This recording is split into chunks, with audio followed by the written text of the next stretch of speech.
दोस्तों नमस्कार। दोस्तों स्वागत है आपका हमारे यूट्यूब चैनल एस्पायर एजुकेशन में। दोस्तों अब तक हम कार्बन के बारे में बहुत सारी चीजें सीख चुके हैं और उससे बने हुए जो कंपाउंड्स होते हैं उसके बारे में भी हम बहुत सारी चीजें जान चुके हैं। आज हम कार्बन के ही एक आगे के टॉपिक यानी कार्बन यौगिकों की रासायनिक गुण यानी chemical properties of carbon compounds के बारे में जानकारी लेते हैं कि इनका केमिकल रासायनिक गुण क्या होते हैं कार्बन में। तो इसके मोस्टली जो रिएक्शंस हैं उसके बारे में हम जानकारी देखते हैं कि दहन क्या होता है, कार्बन यौगिकों में जो कम्बशन होता है वो किस तरीके से होता है, या ऑक्सीकरण किस तरीके से होता है, इसको ऑक्सीडेशन कहते हैं। प्रतिस्थापन सब्स्टिट्यूट किस तरीके से होता है, और इसके बाद में संकलन एडिशन रिएक्शंस किस तरह से होती है। तो आज हम कार्बन यौगिकों में, कार्बन कंपाउंड्स में जो डिफरेंट टाइप्स की रिएक्शंस होती हैं उसके बारे में जानकारी देखते हैं कि किस प्रकार से कार्बन कंपाउंड्स जो है वो रिएक्शन करते हैं। तो पहला दिया हुआ है यहाँ पर दहन।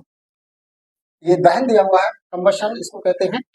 तो ये क्या होता है, कार्बन अपने सभी अपर रूपों में जो भी इसके जितने भी एलोट्रोप्स होते हैं, चाहे वो ग्रेफाइट हो, चाहे वो डायमंड हो, या वो बुकनिस्टर फुलेरिन हो, जो भी इसके एलोट्रोप्स हैं उनमें कार्बन ऑक्सीजन की उपस्थिति में, यानी कार्बन यौगिक जो भी है या कार्बन का जो भी एलोट्रोप्स है, जो भी ये एलोट्रोप्स अपर रूप है, और फिर से एक बार रिपीट कर रहा हूं, चाहे वो हीरा हो या वो ग्रेफाइट हो या वो फ्लोरीन हो, ये ऑक्सीजन की प्रेजेंस में, ऑक्सीजन के साथ में जब इसको हम जलाते हैं, दहन करते हैं, उपस्थिति में दहन करते हैं इसका, तो ये ऊष्मा और प्रकाश देते हैं।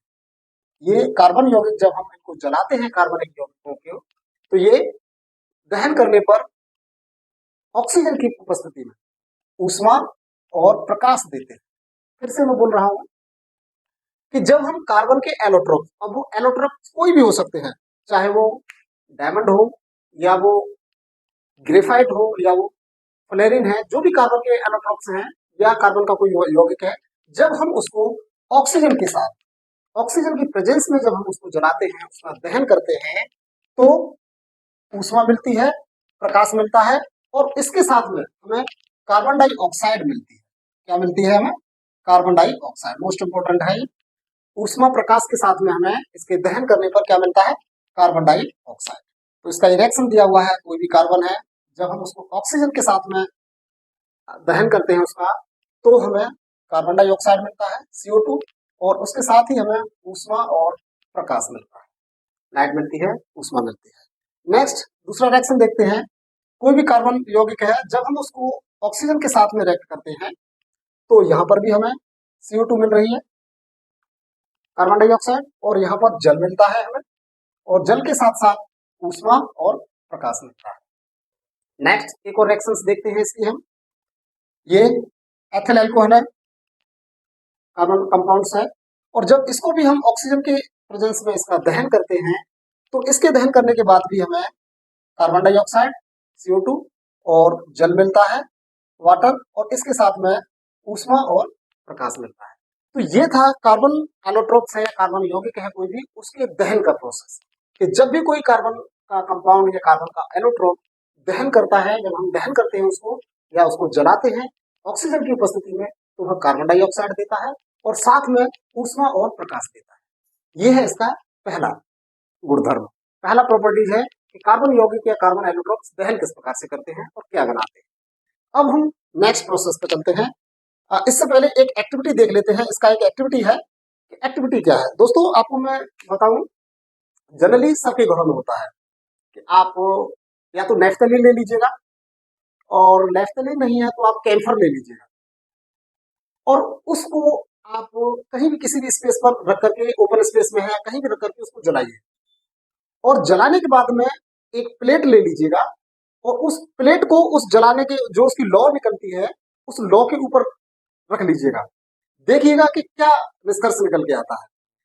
अगर प्लेट की नीचे की साइड जिस पर लौ लग रही है, अगर वो काली पड़ जाती है, काजल जम जाता है, तो आप मानिएगा कि कैम्फर है या नेफ्थलीन है। अगर हम उसको ऑक्सीजन की उपस्थिति में जलाते हैं तो वो प्लेट नीचे से काली हो जाएगी और उस पर काजल जम जाएगा। वही काजल जो होता है वो कार्बन होता है। तो ये एक प्राकृतिक हम प्रैक्टिकल कर सकते हैं, एक एक्टिविटी कर सकते हैं, और इस प्रकार से हम पता लगा सकते हैं कि हाँ, कार्बन के एलोट्रोप को जब हम ऑक्सीजन की उपस्थिति में जलाते हैं तो कार्बन डाइऑक्साइड तो निकले ही निकलेगी, साथ ही बहुत ज्यादा धुआं निकलता है और उसी से प्लेट जो तस्तरी है उसकी नीचे की सतह जो होती है वो काली हो जाती है, काजल बन जाता है। दूसरा इसकी जो रिएक्शन है, उस दूसरी रिएक्शन पर हम चलते हैं, ऑक्सीकरण। इसको हम ऑक्सीडेशन भी कहते हैं। तो इसमें क्या होता है, किसी भी अभिक्रिया में ऑक्सीजन के ग्रहण करने, यानी कोई भी केमिकल रिएक्शन हो रही है और जब उसमें ऑक्सीजन ग्रहण होती है, या तो ऑक्सीजन उसमें ग्रहण हो या इसके बाद में हाइड्रोजन उस अभिक्रिया से बाहर निकल रहा हो। या तो ऑक्सीडेशन की अभिक्रिया में क्या होता है, ऑक्सीजन को ग्रहण किया जाता है, कोई भी रासायनिक अभिक्रिया है और अगर उसकी कार्बन की रासायनिक अभिक्रिया है तो उसमें अगर ऑक्सीडेशन हो रहा है तो ऑक्सीजन तो उसमें ली जाएगी और ऑक्सीजन लेने के साथ ही उसमें जो भी हाइड्रोजन होगा उसको त्यागने की, बाहर निकालने की जो प्रक्रिया होती है वही ऑक्सीकरण कहलाती है। वही ऑक्सीकरण कहलाती है। मीन्स किसी भी कार्बन की रासायनिक अभिक्रिया के अंदर ऑक्सीजन को ग्रहण करना और हाइड्रोजन को निकालना या हाइड्रोजन को त्याग करना ही ऑक्सीकरण अभिक्रिया कहलाती है। इसमें क्या होता है, इसमें एल्कोहल, जो भी हमारा एल्कोहल होता है, को कार्बोक्सिलिक अम्ल में बदला जाता है। यानी ऑक्सीकरण की अभिक्रिया के द्वारा ही, ऑक्सीकरण की अभिक्रिया के द्वारा ही एल्कोहल को कार्बोक्सिलिक अम्ल में बदला जाता है। अब कार्बोक्सिलिक अम्ल कौन से होते हैं, या तो आप फार्मिक अम्ल को मान लीजिएगा, जो चींटी है या हनी भी, मधुमक्खी, उसके डंक में पाया जाता है, उसको भी कहते हैं फार्मिक अम्ल, वो भी कार्बोक्सिलिक अम्ल होता है। और या हम एसिटिक अम्ल, जो सिरके का जो बनाते हैं, गन्ने से जो प्राप्त किया जाता है, वह भी कार्बोक्सिलिक अम्ल होता है। तो इसमें भी एल्कोहल को हम क्या करते हैं, कार्बोक्सिलिक अम्ल में बदल देते हैं। तो ये है एल्कोहल, C2H5OH है, ये एथिल एल्कोहल है, इसको मैं नोट कर देता हूं, एथिल